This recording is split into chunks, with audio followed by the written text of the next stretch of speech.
Welcome back, loyal fight fans, to Boxing. I am your humble host, Tummy Tom O'Neill, and I am here to kick you right off, being as I am strapped for time. Please smash that thumbs up button for me. Please hit that subscribe button for me. And please, from the bottom of my heart, tell a friend. If you know a friend who enjoys combat sports, they'd probably enjoy watching this. I get into all of the fights, mainly boxing, but when we have some really good UFC events, I dabble in that as well. So we're going to jump right in. We had a lot of great fights happen over the weekend. First on Showtime Boxing, Chris Colbert gets a big KO win over Albalita. I'm not familiar with the man, but either way, this was a fun fight to watch. It was, pretty dominant performance from him. There's definitely things to be worked on, but the KO was absolutely vicious. I mean, it was just hooks after hooks after hooks, and just took this guy out of there. It was great. Go check that fight out. It surprised me because I thought, I'm actually a huge Showtime Boxing fan. I think that Showtime puts on great boxing events, but as far as this weekend, this was the lowest on my totem pole. I wanted to watch the dazn ones more. I wanted to watch the Top Rank ones more, and the UFC event as well more than the Showtime Boxing card. But it showed up more than I thought that it would. It's a big win for Colbert. The KO was nasty. I think it was round 11 as well, so it was a little later. The guy was tired, and he just hooked him to death. The speed on this guy was quite impressive. That was for the Showtime Boxing card. That was the main event. That was the only one I seen from that, because again, there's so many fights to go through here. Let's jump into the Top Rank boxing cards that happened. Quincy Lavallée beats Clay Collard by unanimous decision. I fully agree with this. This was a cool one. This was a cool one to watch. That's a little different. It was a fun fight. It wasn't an all-out banger of a fight, but if you like seeing boxing and what actually boxing is really about, versus just fighting in general, this is a fight for you to watch. You will not be disappointed, because that's precisely what this fight will show you. It will show you what boxing skills will do in a boxing match, will do against a fighter, a good fighter and a tough guy, but that is not fully invested in boxing. Clay Collard, he has had quite a few professional bouts. He had a pretty good year this year. I think he was actually undefeated before this fight. I could be wrong. Double check me on that. But I think that he was undefeated going into this fight. But he's also fights, I believe he fought in the UFC. I know he's an MMA fighter. He just signed with the PFL, so he's going to go fight with them as well. And it's just kind of an in and out, wants to do both sports. And listen, you're not even, look at the top guys like Conor, McGregor going over to take on boxing. That's a top tier guy who's known for good striking in his MMA, and he couldn't pull it off. I'm not quite down with the ambitions of this. I'm down with the ambition of it, but making it a reality, I'm really not on board with that for this guy, because you weren't the best in MMA, you're not the best in boxing, you're trying to do both, but you're a good fighter. You're clearly a very tough guy. I think you should stick to one sport, and it could be boxing. You just need to work on it a bit. Or it could be MMA. I'm sure you need to work on that a bit as well. But you need to stick with one sport. Quincy Lavallée beats him unanimous decision, because Quincy Lavallée is a legit boxer with many professional fights. And these guys have fought before, and they actually fought to a draw. And this time Quincy just schools him. The thing about Clay Collard is, again, respect where respect's due. This guy's a very tough fighter. I'm not here to put anybody down, especially when they're fighters, professional fighters, and they step in the ring, or the octagon. I'm not here to put anybody down. But he's a very tough guy, and he kind of has a bully style to him, because he's not very technical, but Quincy is very technical, a very good boxer, and if ever there has been absolute Mayweather head movement in a fight, it was this. You know, Quincy Lavallée, I'm a fan of his. He's a great boxer, but he's not a world beater, and he looked like Floyd Mayweather in there. He was just, the head movement was absolutely ridiculous. And you could have given Clay, I think they did give Clay, you know, quite a few rounds in the earlier to mid rounds, you know, to really just some of the earlier rounds. And then one or two of the maybe one round of the mid rounds he took. But Quincy just came on in those mid rounds, basically, for most of those mid rounds and all of the later rounds, because he let Clay Collard just punch himself out. And the guy was punching at air. I would love to see the fight stats on that.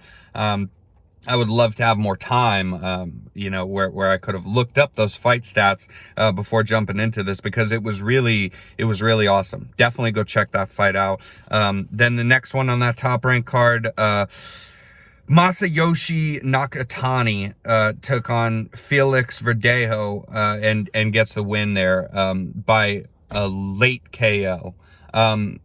This was an incredible fight. Definitely go watch this fight. You know, Nakatani is the guy that fought Teofimo Lopez and took him all the way to the distance. They gave Teofimo the decision there, but that was a close, scrappy fight.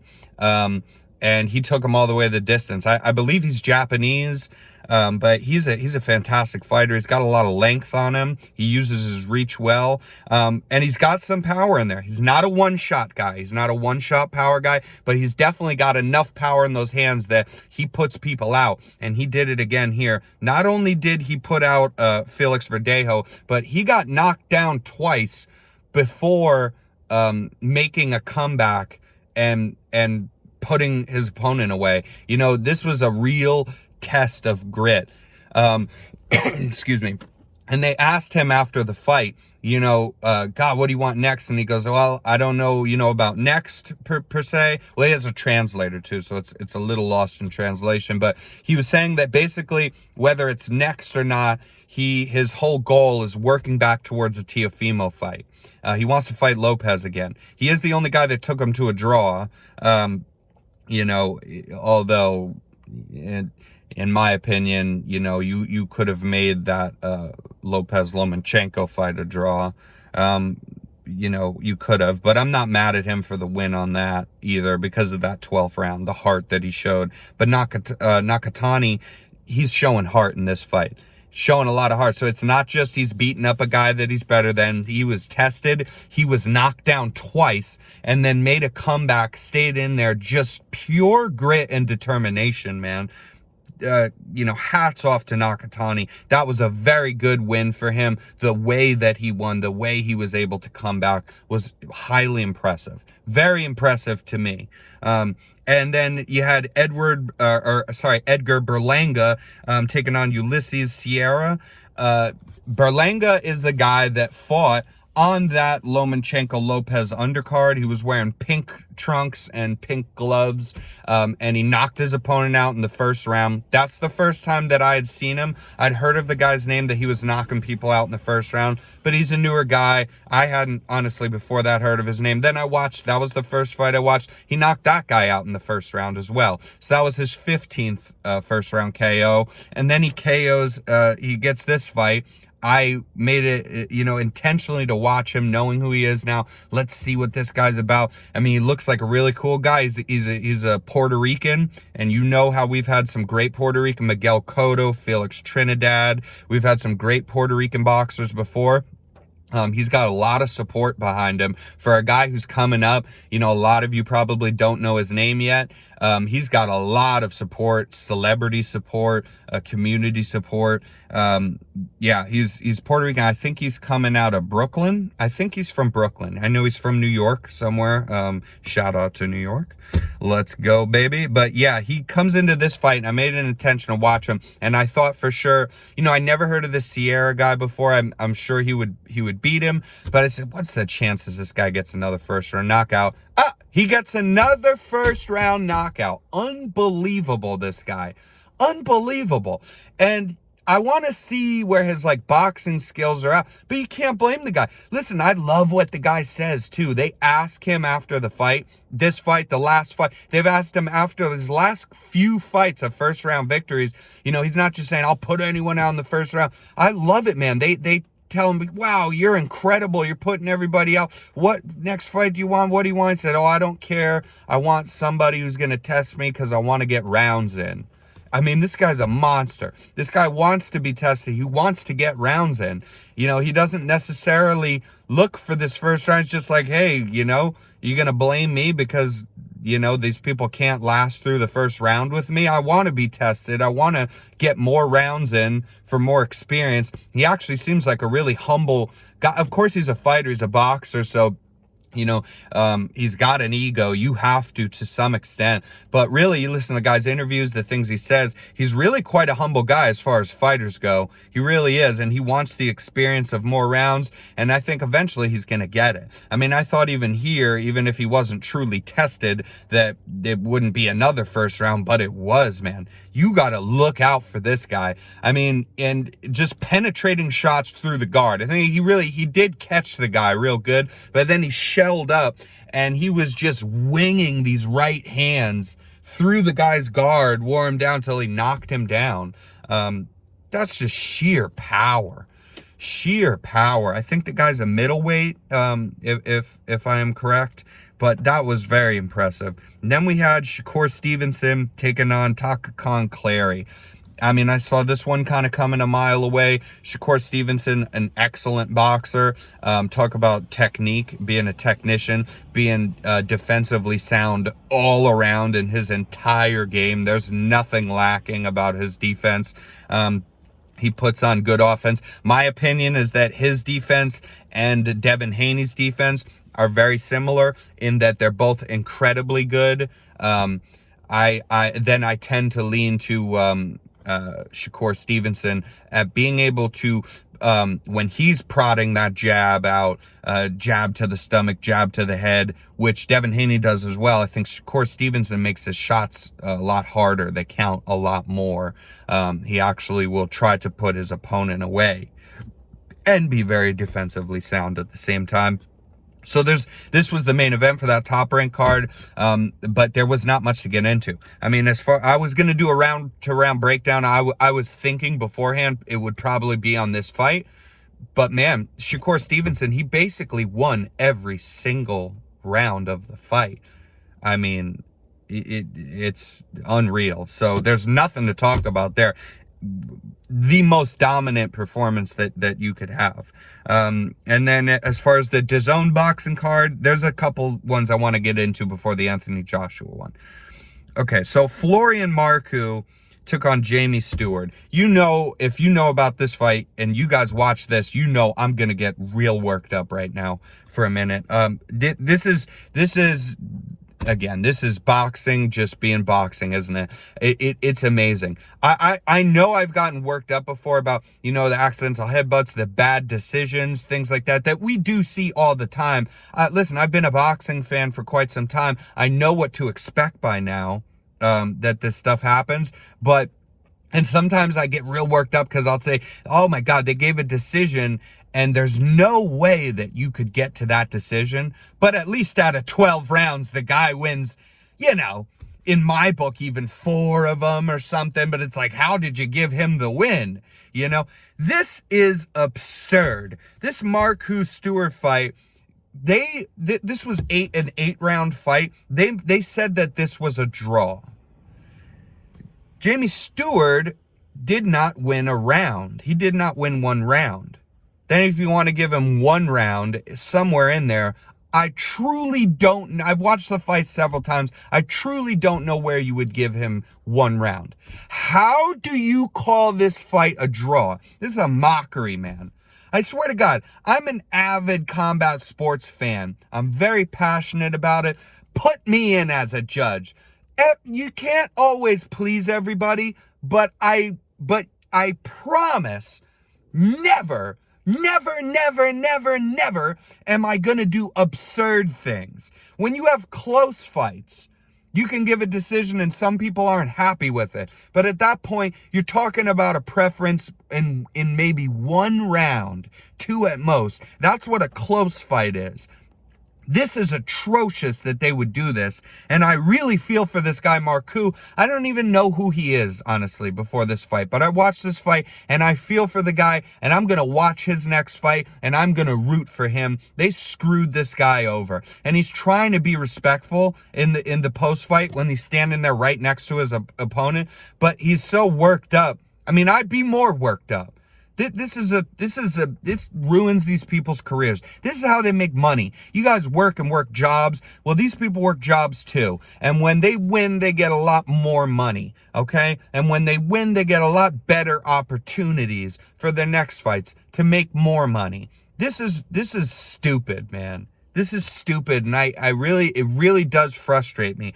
There's no way that you even give this guy 1 round out of 8 rounds. I don't understand how could you do this and then not have something in place in the commission where they can go, wait, listen, you can't just do whatever you want. I mean, when you guys give bad decisions, we stand by you where we don't usually jump in there. But listen, this is going overboard. You can't just do whatever you want. Would you bet on this other guy or something? You can't do this, you know? There has to be some sort of regulation in place, some sort of body in the committee that can step in and overturn these things, man. When come on, for this thing, for when they're so obvious as this, that's really messed up. And that's all I mean. I don't even want to waste my time anymore with, like, I mean, give me somebody to get fired up in front of. If I could talk to somebody that could ever make a change, I'm sure it's like anybody else. But people are just sick of this. I know you guys are just sick of this, as I am. It's incredible. So Marcoux wins that fight 100%. You won every round. Good job, man. Good job to you. I'm sorry that that honestly the wins and losses, they don't really even count anymore. They don't even count, you know.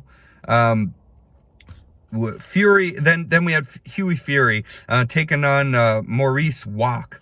Hughie Fury, that's Tyson Fury's cousin, kind of fights like a shittier version of Tyson Fury, honestly. He has that same kind of movement, but he's that awkward movement, the awkward over the top punches, the crazy head movement, the Philly shell at times. But he's a little slower than Tyson is. He certainly cannot hit as hard and end as fast as Tyson Fury does. But Hughie Fury, this was a good win for him, for sure. This really was. Over Wack. He's had a couple losses up there, but you know what? When he's had to step up in competition, some people accuse him of his fights being boring. I'm not even gonna, defend against that.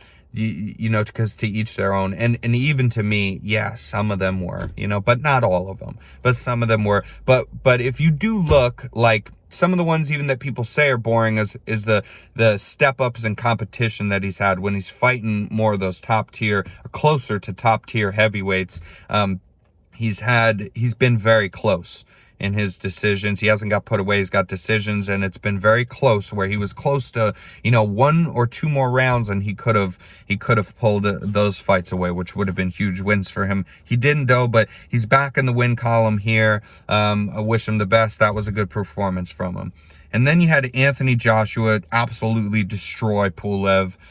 We all saw this coming, did we not? As I said, you're fighting these older, kind of more washed up guys, or you're fighting people, if they're younger, we've never heard of them. We've never heard of them before. So when is this going to end? And I don't know what to make of it, because I do know that boxing is a corrupt sport. The promotions I do know 100% that the promotions and the managers of these guys are mostly to blame, and not the actual fighters. I'm sure that Anthony Joshua is not scared to fight Deontay Wilder or Tyson Fury. But at the same time, you're not, I don't know if this is Eddie Hearn to blame, but we're not getting what we need here from this. There's something's got to give. And then I love Tyson Fury, but that wouldn't stop me from saying, oh, maybe it's him or his promotional company. Listen, now I think he's with Bob Arum from his last fight. He had signed with ESPN with Top Rank, and Bob Arum is notorious for not working well with others and being the root of the problem. But listen, he said, I know I got this huge star. You guys had this in the contract to do that second Wilder fight. He wanted him to get a couple ESPN fights before then. They did that, and I'm fine with that, because when they did that, they weren't saying maybe in the future we'll get this, and then they did it. They before these extra fights happened at Top Rank for Tyson Fury, Bob Arum and they said, and Tyson Fury, they allowed him to say that we are going to fight, Wilder. So look out for that. That is coming, guaranteed. But we're going to just do 2 fights apiece first. And Wilder will do separate fights, and then we'll get back to this. And that's exactly what happened, and they let those guys come together and fight. So I really don't know what the issue is, other than if it's Anthony Joshua and Eddie Hearn here. I'm really not quite sure. I did hear that, which did surprise me, that Deontay Wilder actually turned down a fight with Anthony Joshua. And at the time when we wanted all 3 of those guys to fight, before the Wilder Fury fight, apparently he turned down a fight with Joshua because of the money. And I did not, I think Wilder always said the opposite of that he never turned down a fight, that they turned down his fights that he wanted. So you just don't know what to make of all of this, man, at the end of the day, except for that we need to see these guys versus each other. I need to see Joshua versus really Tyson Fury. But if you're not going to do that, give us Anthony Joshua versus, Deontay Wilder. And he's coming off of a loss. Maybe Eddie Hearn's more inclined to do something like that. That's still a great fight. That's still a fight that gets people up out of bed to watch it, that gets people to pay that money for the pay-per-view, especially me. And then we're going to do the UFC. So these boxing events were great, as I said. And we had a lot of, honestly, as I just went through, a lot of really good fights for one weekend in boxing. But a lot of them were, the only decision with Shakur, was complete dominance. And all these other ones were knockouts. So there wasn't many that were too close for me to do a round-around breakdown. I'm going to do it real quick on the UFC main event. But before we get into that, there are some honorable mentions here. In that, Kevin Holland, he's been on a run in the UFC. He's one of the up-and-comer guys. I love the shout-out he gave after this win where he beat Jacare Souza. Souza's been on a losing streak, but he was a top-tier fighter, and he still is a threat, certainly to people of the that are not in the top 10 yet, as Kevin Holland, what was. I don't know where he's ranked now after this win, but he was an up-and-comer. This was a big, I don't care, the guy's been on a 3-fight losing streak before this. That's still Jacare Souza, and you're giving a guy wasn't even ranked or is barely scraping top 15, one of these legendary guys, and he just put on a show. I mean, he finished him. The setup to his finish was from him being on his back, for God's sake, and up kicking and just craziness. The guy looks like a real problem. And the other up-and-comer, Khamzat Chimaev, he called him out for his name after they asked him who he wants. And I love that idea. Let's figure out of the 2 up-and-comers, the 2 rising stars, let's figure out who's the real guy, to be had here. And then Mackenzie Dern got a nice win against another girl who was very good and well-versed at jiu-jitsu, which is Mackenzie Dern's game. But this was why this fight would be good. We'd see where that's at. Mackenzie Dern, not much at all going on the feet for her fights. She needs to really step it up there. And I think she has some time to afford to put into her stand-up game, because her jiu-jitsu is absolutely phenomenal already. It's always been that way. She's a lifelong jiu-jitsu artist, but she fought this other girl with a very high-class jiu-jitsu, still finished her, put her away. She gets the win there. That's an honorable mention. There's a lot. Honestly, some are slipping my mind. I didn't write down these other honorable mentions, but now we'll get into the co-main event. Tony Ferguson versus Charles Oliveira. Oliveira gets the win. I thought that he would. I honest to God did. I talked to my friends, my family about this beforehand. I really thought he'd get the win here. But this is, aside from that, was always going to be a very anticipated fight for me and many others, because of the fact that, Oliveira and Ferguson are kind of one and the same. They're like the same person. They both got great jiu-jitsu, and they both have good striking. It's not that they're so elite because they hit hard, anything, but they have very creative, fun to watch striking on the feet, and very good jiu-jitsu on the ground. They both like to use crazy elbows and things like that. So this was kind of like a mirror match almost that was going to happen. But Oliveira absolutely dominates Tony Ferguson all 3 rounds. They end the first round with, unreal that Tony Ferguson didn't tap to that arm bar. His arm was fully extended, hyper extended, looked like it was going to break, literally. And he had his hand up like this in sheer pain, like literally motion, like he was gonna tap. And then only his mind and his willpower, man, were just like, no, we don't do that. I mean, incredible. This is why I love fights. Shout out to you, Tony Ferguson. This is hard for him. He got pretty dominated by Gaethje in his fight before this, and that was to break a 12-fight win streak through elite opponents, and then he takes this loss to Charles Oliveira. But Oliveira's been underrated for a long time. He's been in this game for a long time, and he's been on a tear himself. And it just, the stars aligned for him, I felt, even beforehand. And it did. And it was way more dominant than I ever thought it would be. He dominated every round, won every round handedly. And then we had Deiveson Figueiredo taking on Brandon Moreno. This fight came to a draw. So before I get going here, I'm kind of strapped for time. Do a quick round for round breakdown here. This fight came out to a draw. And basically the reason that it came out to a draw was due to a point being taken from Deiveson Figueiredo, which I do agree with. And I am on board actually with this draw. And I am on board even though it was only a draw because Figueiredo lost that point in round 3. So this is how I scored it. So first off, this fight, I'm gonna, just say something before I get into it. Go watch this fight. This is a fight of the year contender. This, in the moment, seemed like maybe fight of the decade. It was so crazy. It was so crazy and so intense. And I promise you, if you give this 25 minutes of your life, you will not regret it. I couldn't honestly think of something you could do better with your time for being that it's a short 25 minutes than to watch this fight. Tony Ferguson versus, Deiveson Figueiredo versus Brandon Moreno. Go watch that fight. So I scored the first round for Figueiredo, but it's absolute craziness, madness, pandemonium the whole time. Such a performance from both guys. This first round was close, but I give that to Figueiredo. The second round was close. You could give that to Figueiredo, but I gave the second round to Moreno. And then the third round, I would have given to Deiveson Figueiredo. Although the third round's close enough, I think you'd have to give him that round, but he gets a point taken away, rightfully so.